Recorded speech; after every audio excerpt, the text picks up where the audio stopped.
All right, let's dive right into this explainer and uncover how the world's most incredible machine is acting as our ultimate magnifying glass to solve a 13.7 billion-year-old cold case. For decades, the greatest scientific minds on the planet have been preparing for a moment that could just completely rewrite our understanding of reality. I mean, they aren't just looking through telescopes to passively observe the distant past. They are literally building a time machine to physically recreate it. 13.7 billion years.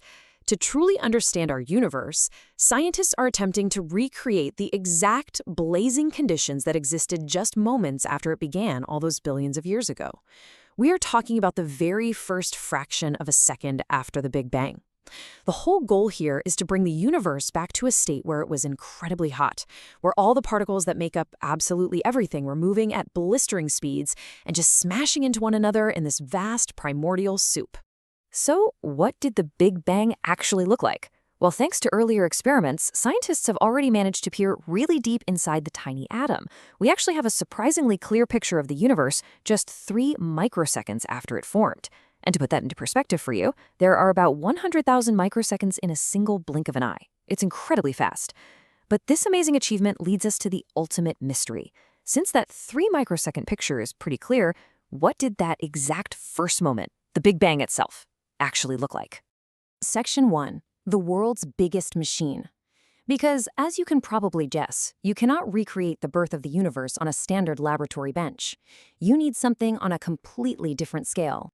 100 meters. Buried a full 100 meters, so that's more than a football field, straight underground is a massive 16.5-mile circular tunnel. It contains the largest, most complex science experiment ever built by humanity. It's absolutely packed with the most cutting-edge technology in existence, all just sitting quietly beneath the surface, while dealing with some seriously mind-bending physics. And this brings us to the LHC, the Large Hadron Collider. It's exactly what it sounds like, a massive machine that accelerates and collides hadrons, which are subatomic particles, so we can see deep into the makeup of everything. Inside this giant ring, trillions of protons travel in opposite directions, accelerated right up to the speed of light, all so we can figure out what literally everything around us is made of. Step 1. The kick. Step 2. Smaller accelerators. Step 3. Inject into the LHC. And step 4. Collide 40 million times a second. So how does a proton actually make this incredible journey? It doesn't just start out at top speed. First, the proton gets a kick. Then it's sent through a series of 4 smaller accelerator machines, which use increasingly powerful magnets to really ramp up its speed. After that, it gets injected into the massive LHC to hit its absolute top energy.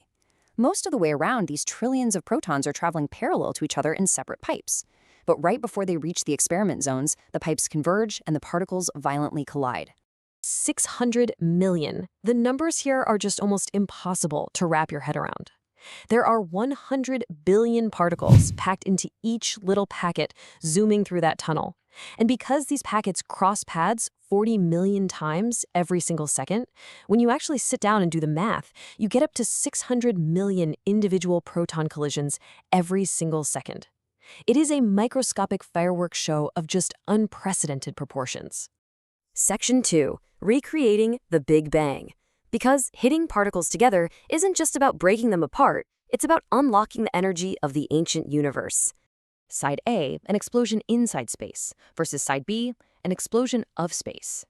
See, there's a really common misconception about the Big Bang. If you were sitting there watching it happen, what would you see or hear?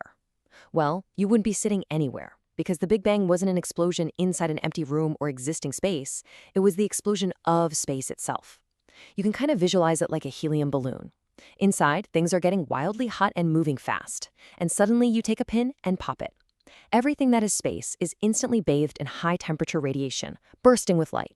Kinetic energy transforms into intense primordial heat, much like hitting something with a hammer. Think about hitting a piece of metal with a really heavy hammer. Part of that hammer's kinetic energy goes straight into heating the metal up. That is exactly what we're doing in the collider. By smashing these particle packets together at the speed of light, we generate massive temperatures. We're talking thousands, if not millions of times hotter than the core of our sun. This kinetic energy transforms into intense primordial heat, perfectly matching the energy of the early universe. Section 3. The mystery of dark matter. Because recreating the Big Bang isn't just a history lesson. It's actually the key to solving incredibly persistent modern mysteries. Slice 1 is our understood universe at a measly 4%. Slice 2 is dark matter at 26%, and Slice 3 is the remaining unknown at a whopping 70%. When you look up at the night sky, it's honestly staggering to realize how little we actually know. All those bright stars and galaxies make up a tiny fraction of reality. The rest of it is mostly invisible stuff, completely unrelated to any of the particles we recognize. We call a large chunk of this dark matter. And right now, as you're sitting there watching this explainer, invisible dark matter is passing right through your body at over 100,000 miles per hour. Crazy, right? Section 4. Searching for extra dimensions. If the LHC discovers the specific particle connected to dark matter, it would jump our understanding of the universe from 4% to 30% overnight. It would be a monumental leap forward. Furthermore, pushing these collisions past known energy thresholds could help us visualize something even wilder, overlapping universes, or what physicists call extra dimensions. CMS, the Compact Muon Solenoid. It's a 15-meter-high, 24-meter-long detector module that is decidedly not compact. To capture these elusive phenomena and hunt for extra dimensions, physicists rely on mammoth detectors stationed around the LHC ring. The CMS is one of them. And yeah, don't let the name fool you. It was built in 15 massive modules up on the surface before being carefully lowered down into the underground cavern. 20 tons. The heart of the CMS is the single largest and most powerful superconducting magnet ever built. To give you an idea of its sheer power, if all the energy stored in this magnet were released at once, it would instantly melt 20 tons of solid gold. And the largest module of this detector? It weighs well over 2,000 tons. It literally contains more iron than the entire Eiffel Tower. Section 5. Hunting the God particle. Physicists have long known there just has to be a mechanism, a field, responsible for giving everything in our universe its physical weight. The Higgs field, a field that condensed as the universe cooled, creating mass by making it difficult for particles to move through space. The theory basically suggests that as the blazing early universe cooled down, this field condensed. Think of it like walking through water versus walking through air. This field makes it difficult for particles to move through space, and that interaction, that resistance, is what we interpret as mass. This is the mechanism right at the core of the hunt for the so-called God particle, formerly known as the Higgs particle. To not find it would have even more impact. There is staggering tension behind this search. One of the main goals of the LHC is to finally find this particle. Finding it answers a whole bunch of fundamental questions about why we exist the way we do. But as the researchers note, to not find it would be huge. I mean, if the Higgs doesn't exist, then who or what is generating mass? It would leave one of the most basic properties of our universe as an absolute baffling mystery. Section 6. Signatures of new physics. So how do you actually see a God particle or dark matter if they are completely invisible to the naked eye? Signatures. Tangible proof of subatomic particles, much like visible mist condensing at a dry ice cloud chamber.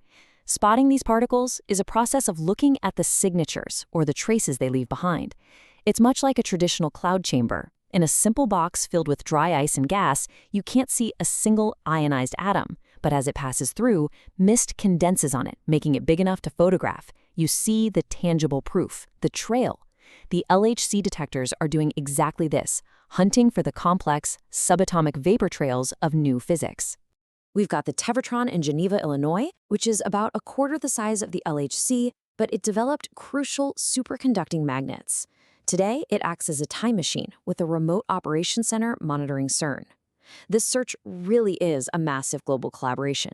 Pioneer machines like the Tevatron paved the way. It developed the magnets that became the backbone of CERN's current operation.